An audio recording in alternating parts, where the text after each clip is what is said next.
So we've created our project. Let's talk some of the structure of the project. One of the main things to note is the node modules folder. And the node modules folder has all the packages you'll need to run the Angular application installed. And as you see, there's just a few. The other important file related to packages is this package.json file. So this has your dependencies for production, and this has your dependencies for when you're developing. And if you go into the terminal and you type npm I and then do -s, this is a save command for whatever package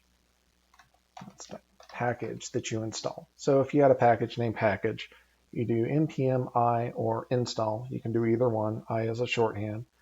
-s for save, and then package. So if this is a real package, it would be installed in these dependencies here for when you're running your application. That way, if you, let's say, checked it into Git and somebody else pulled your file, they would know which files that they needed to install to get this run. Also, if you delete a file or lose a node module for some reason, this will automatically reacquire that package and install it for you so that you can use your application. So we've gone over packages. Let's talk about project structure. And in order to modify the project structure, we need to go into this angular.json file. So under this architect build option folder are some things that we can modify if we care to. And right here we have our output path for our build files. This is in distribute Angular demo. So basically on this root file here, there will be whenever we build this for the first time, you'll have a dist folder with an Angular demo folder, and then all your production files will be put in there. Index under source is your index file, and this is basically the entry point for your application.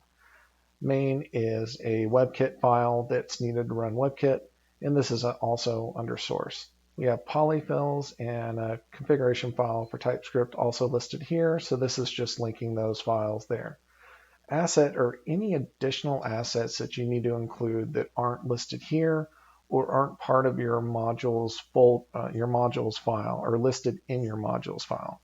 You're going to need to add them here. Otherwise, they aren't going to come into the production build and your application may break in some way, shape, or form. Styles are any additional styles that you may need to include in order to get something to run, usually an external package that you install. Same thing with scripts. If you need additional scripts loaded into the runtime to get it to work with Angular, you need to add those scripts explicitly here. And these would be under the node modules folder more than likely. So that's how you modify your package structure in Angular. So finally, let's discuss most of the files that you're going to be used on a day-to-day basis in Angular. And those are going to be located in the source directory. And so here you see we have an application directory which has all your application files. The external asset files here, which nothing is in there. Some environment files that just define the different environment types that you're in. Here's a favicon icon, and this is the icon in the middle of your tab window. Here's your index file that we have listed here.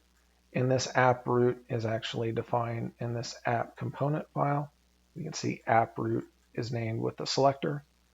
And then here's our bootstrap file, some polyfills, our global styles that we can overwrite, and then this is just a test file for Karma. So going up to the app component, this is a pretty big file right here that basically everything is loaded into the HTML. And this is what we're going to start out with on our starter project.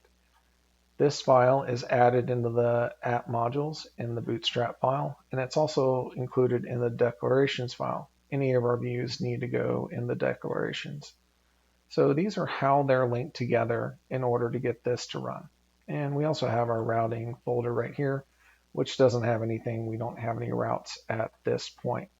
So basically everything that's loaded into the modules folder is going to be built in package in your production build.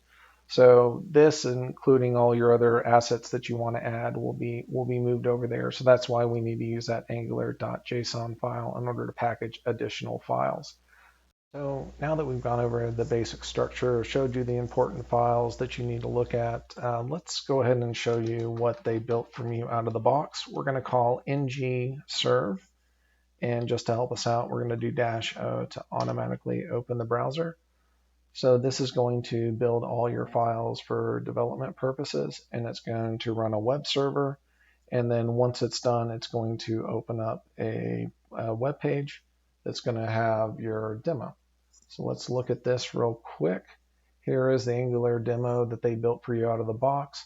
We're going to end up getting rid of this and building our own, so we can kind of show you how this works in a simple way and then kind of build it up from there. Thanks for watching the video. Like, comment, subscribe below.